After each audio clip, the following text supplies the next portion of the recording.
We're reviewing how to navigate a Dominaria United draft to maximize your win rate, and it starts right now.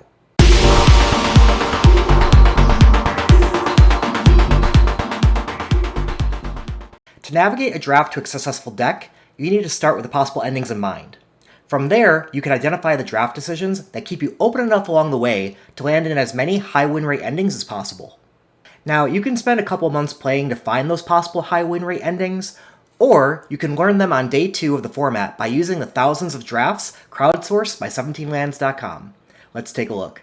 First, you navigate to 17lands.com and you go under the Analytics tab, which is the tab that goes over the different facets of the crowdsourced data. Up first is the one we're going to cover today, which is Format Color Ratings, which is sort of the most top-down view of the format and how it works. So when you click into that, you get a view that looks like this.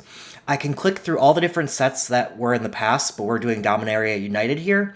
And we're also doing Premier Draft rather than Traditional Draft or any other type, because that's the most common format that people are playing for draft, the best of one format. And then we look at the different colors here, and the 2-color in particular is what we want to go into, as limited formats tend to focus primarily on 2-color archetypes. So we'll start with each of the 2-color win rates. Our highest win rate is Red-White Boros with a 65.9% win rate, so we'll start there.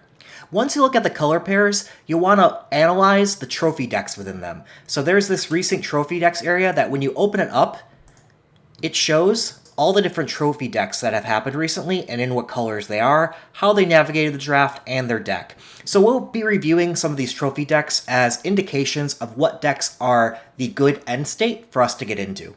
Boros wants to go wide, go fast, and clear the way. Beat them before they get their good creatures out. So this tends to focus on 1 to 2 drops. You have roughly 7 of them. Things like Goblin Picker, Samite Herbalist, you'll see here. Basically, you want to top out the curve with your 3 drops and have a few 4 drops that pump your team or fly over for the win. So you'll see the Tory Davenant here, pump up the team with Heroic Charge, maybe fly over with a Griffin Protector. The rest is about clearing the way, so it has a lot of removal with things like Lightning Strike. Take Up the Shield is ultimately like a removal spell when you pump up something to kill a blocker, and then also Citizen's Arrest. In terms of evaluating the other color pairs, let's start with that go wide aspect and see how white works within the other colors. We'll start with green-white. I wasn't impressed with green-white go wide because it wanted to go wide and get big, and there wasn't enough support to make your small creatures bigger.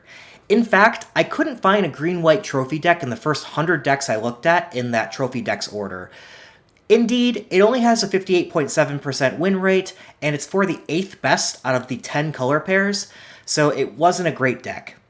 It wasn't fast enough and couldn't clear the way. Tricks aren't as good as Destruction because your creatures still get blocked. So it's sort of like, sure, you can put a trick on a creature that's attacking to kill their defender, but it still is sort of like kill their creature, have your opponent gain 2-3 life, something like that, which is not what you want to do when you're going aggro. When you get there, I think you rely on making Argivian Phalanx cheap and playing lots of them to give you enough cheap size, but you probably run out of cards. So that's why you see this trophy deck here having short, cheap creatures curving on up, and then really using your Argivian Phalanx in order to finish off the game. Up next, we'll look at white-black. White-black is similarly low at 59.9% win rate, which is 6th best. I don't think the Sacrifice theme is supported well enough. In fact, the only black-white decks I saw win without multiple bombs wasn't Sacrifice at all. It was a Defender deck.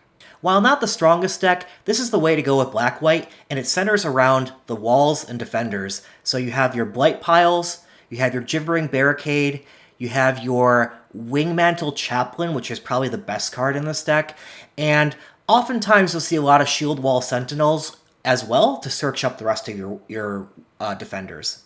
That leaves white-blue. Besides being 2 of the best colors, it has the 3rd highest win rate. But as I looked at the winning decks, they still didn't do it with go wide.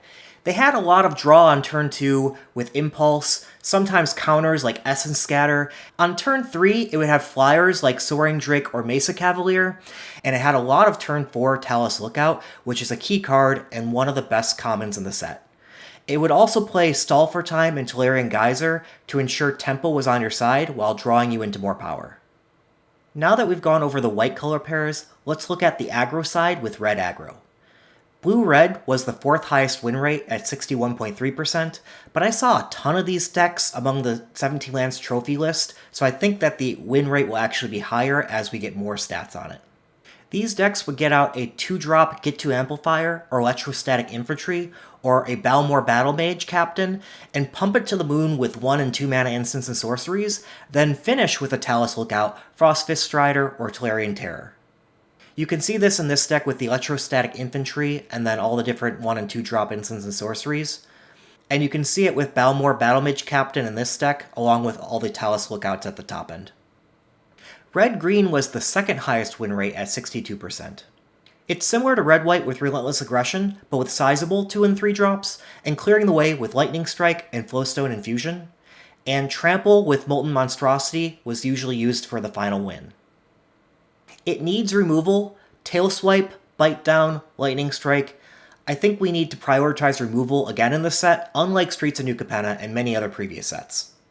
Moving on to red-black, it had the 5th highest win rate at 60%. It was also all 2 drops and removal, but centered on Phyrexian Rager to draw into more cards. The removal included things like Lightning Strike, Tribute to Urborg, and Flowstone Infusion. I didn't see a whole lot of black-red decks trophy on 17 lands though, and it had a small sample size, so it makes me think the jury is still out on how good this deck is. Now let's look at green, which I characterize as the 3rd win condition of big creatures in domain next to the go wide and aggro strategies. Green had very few trophy decks, even less than black. It now might be my pick for worst color. I drafted green a lot on day 1 as I wanted to stay open to what was passed to me, but starting day 2, I'm going to soft avoid it. Green-blue is up first with the 9th best win rate at 58.5%. There were so few green-blue trophy decks, I went through hundreds to find like 5 decks, and 2 of those were basically mono-green or mono-blue. But when I did find a trophy deck, it was basically a tempo deck with as big of 2 drops as you can get, followed by Tolarian Geysers for tempo. Green-black does not bode well for green either, because it has the worst win rate at 51.5%. This deck was mostly 3 drops, with a bunch of cheap removal like Tribute to Urborg and Battlefly Swarm, recursion like Urborg Repossession, and using bigger creatures to win. But if I'm soft avoiding green, I'm probably hard avoiding green-black. The final deck is blue-black, which was 6th best at 59.3%. Blue-black is still just cheap removal and counters early at 1 and 2 mana, then filled to the brim with Soaring Drake or Phyrexian Ragers at 3, or Tolarian Geysers to slow down your opponent, with a win condition of Talus Lookout. Or Blue-black can support the Defender theme with Blight Pile, Academy Wall, and Shield Wall Sentinel. Basically, I think you need to identify that you're the one Defender drafter in the pod, and I think that's hard to do because it's so far from all the other decks you could end up in. So the color pair rankings based on stats, and not my opinion, are red-white, followed by red-green, 3rd is white-blue, then red-blue, then red-black, then white-black, then blue-black, then white-green, then blue-green, then black-green. But some of these have lower sample sizes, so the jury is still out. But with that, I would say the color rankings are as follows. Red is 4 out of the top 5 archetypes, so that's the best color. White is 4 out of the top 8, I would give that 2nd best. Blue is 4 out of the top 9, I would give that 3rd best. Black is 4 out of the bottom 6, and green is 3 out of the bottom 10, with the one exception being green-red at number 2, but note that sample size of that color pair is low. So in summary, here are the takeaways of how to draft to end up in the right decks. You want to soft avoid green, its only top half archetype is green-red. While 2-drop creatures are the key to the format, they are interchangeable and plentiful. 1 to 2-drop removal is a higher pick. Flyers are next on the highest picks and should typically make up your 3 to 4 drop slot.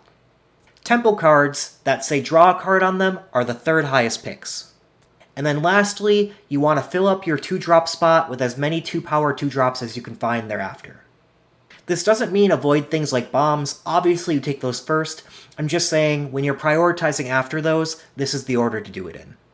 As 17 Lands collects more data, we'll look into particular ratings and pick orders of cards.